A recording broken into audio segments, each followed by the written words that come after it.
Happen to know her boyfriend since you guys are elementary school best friends? Yeah, that's actually my brother. Isn't that kind of like weird though? It was at first, but we adjusted. How much do you trust her? How much you trust her?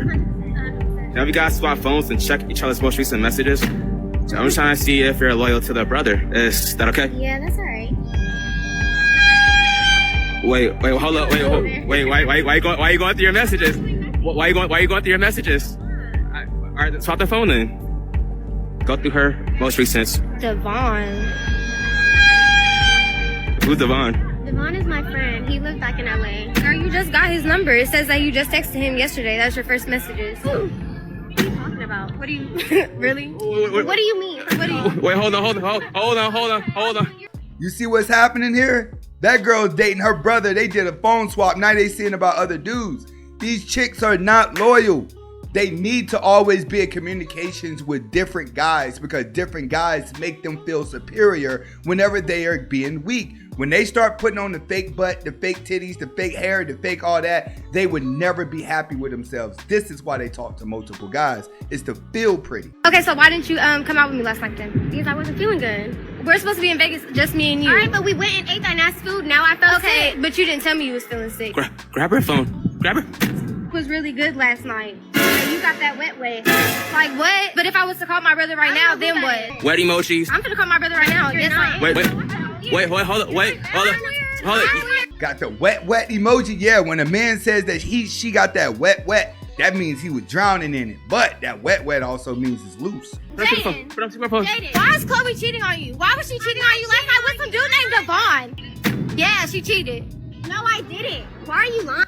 That's technically cheating. I don't care what no one says. That is technically cheating. When you are in a relationship with a dude, you should not be text messaging other guys. Why? They need the attention, guys. I'm not lying. Jaden, I promise you I'm not lying on everything I love. I didn't think she was gonna do something like this. You never liked me with your brother from the jump. Okay, the best jump? Hey, on my mama though, I'm still her friend on God. Her friend. On God, for real. Woo! He's still messing with her friend. I told you guys, the downfall about the black community.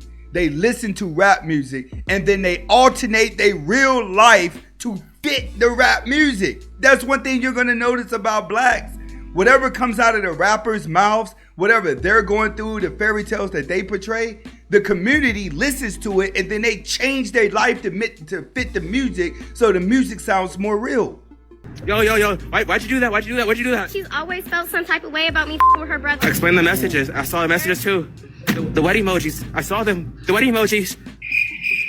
Nothing to say. Nothing to say. Hold up. How do you feel about this? I knew I should never let that with my brother in the first place. What do you want to do about it? Wait. What do you want to do about it? She said the lowest amount of money you would suck your best friend off for. Girl, my best guy? Nothing. I wouldn't. Guy?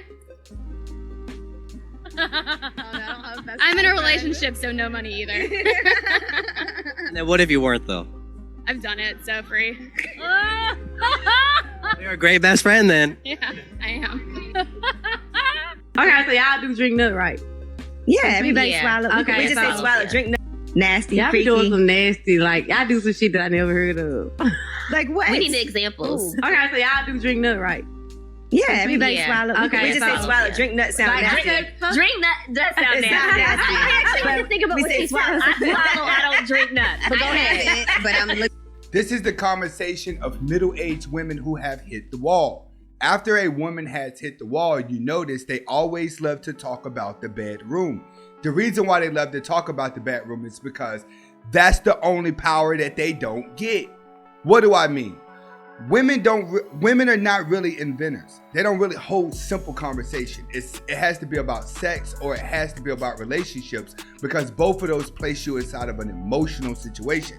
Once women are in emotional situations, they have control. That's why a lot of you guys who are mainly emotional be controlled by women and you get done the worst because you enter into their world. Looking forward to. Like, Sophie.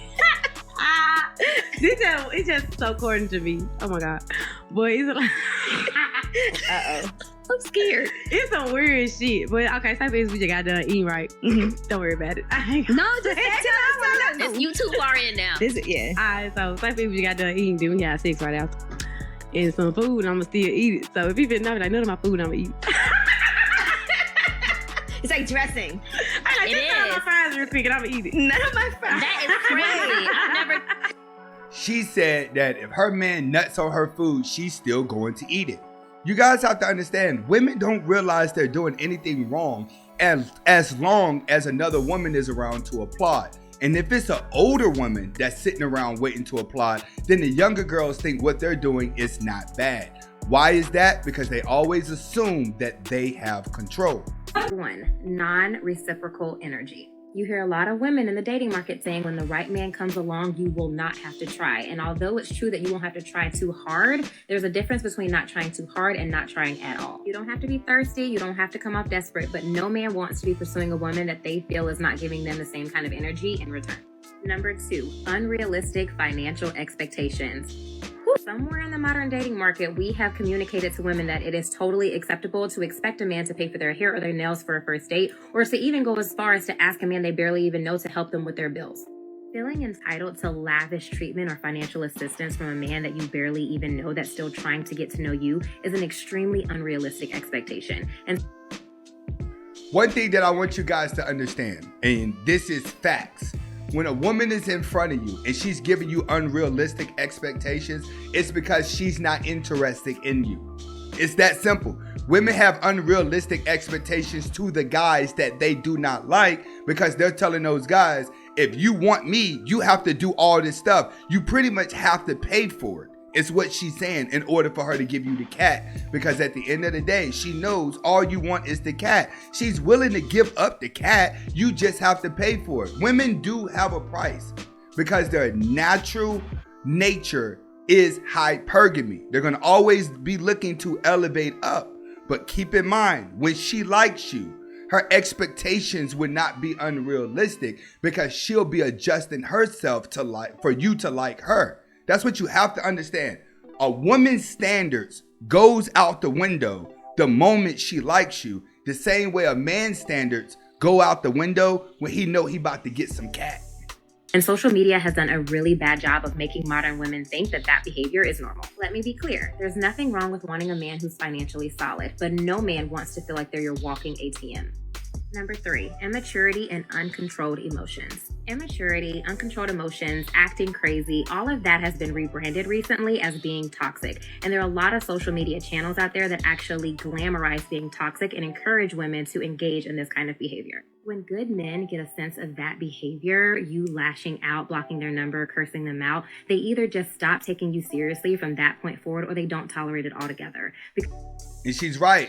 Men that have their life together don't tolerate hood rats. Hood rats can barely keep up with conversation. They all want to drink, smoke, and party all the time. When you get your life together as a man, the first thing that you're going to do is practice celibacy and no fap. That's what successful men practice the first, is blocking themselves away from the women that are going to distract them and start focusing themselves on the women that they can build with. When you done spent a lot of hours working, day, night, while everybody sleep, you working. After years of doing this consistently, you start to develop a heartless mindset when it comes to women, because now your purpose is more important. You would easily start to distract yourself away from the rats. See, the reason why a lot of you guys are still going towards those type of women is because it's in the music. You see the rappers do it. You're watching the rap videos. So now you've hypnotized yourself into their liking. Everyone needs to figure themselves out. Where do you fit in this world? And stop trying to get with apples when you're an orange. Because you're coming across to him more so like a child who's throwing a temper tantrum than you are a woman who wants to be taken seriously as an adult.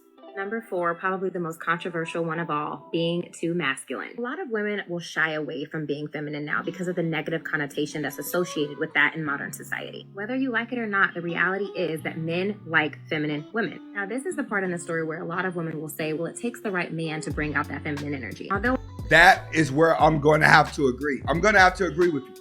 And the reason why I say that is because I've had girls that have been like dominant towards me, and I've looked at them in their eye and I've told them, shut up, man, ain't nobody want to hear that.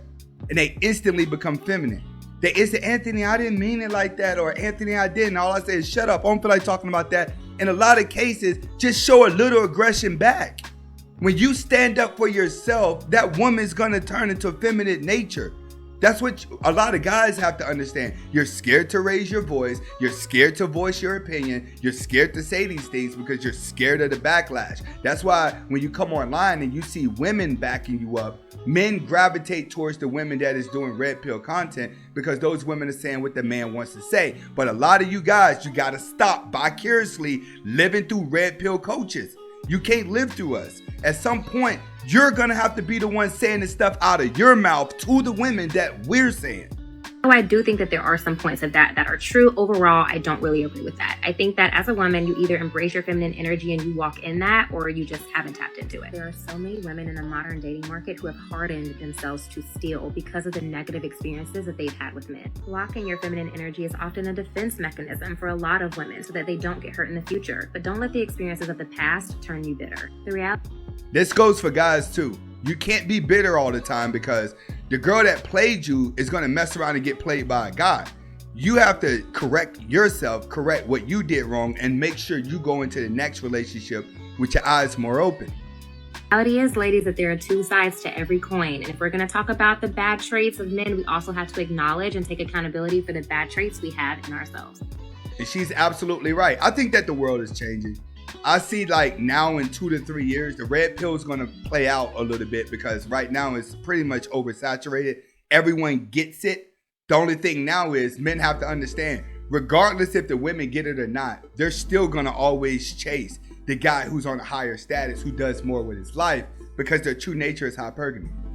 I have a story about a first job. Every year there's like this big camp out in the seniors. I brought my boyfriend at the time and I was like, tonight's the night I want to give a job. So it happened. And then the next morning I realized my throat was hurting. Oh God. And I'm like, it hurts. Next day, even worse. And then the next day I was like, I have to tell someone because I looked in the back of my throat and there was like white things. Oh God. And I'm like, oh my God, I have an STD. So I was so scared. So I go down to my mom and I go, Mom, I gave his name a job. It's my first time ever doing it. And something is wrong with my throat. And she was like, oh, Sophie. Oh my God. My dad's a doctor. This is getting worse. She goes, give me one moment. I need to talk to Dad. And I go, no, Mom, don't tell Dad. She goes, just give me a second. She comes back in the room. She goes, he's not going to say a word, but he needs to look in your throat. So my dad walks in. I literally have tears in my eyes because I'm so embarrassed. He goes, open up. I'm like, I open my throat. He looks in it. He was like, all right, yeah, you should get tested. So I go to Planned Parenthood the next day. I had strep. Sophie. I told my mom and my dad about my first job because I thought I had an STD, but I just had strep throat. Jesus.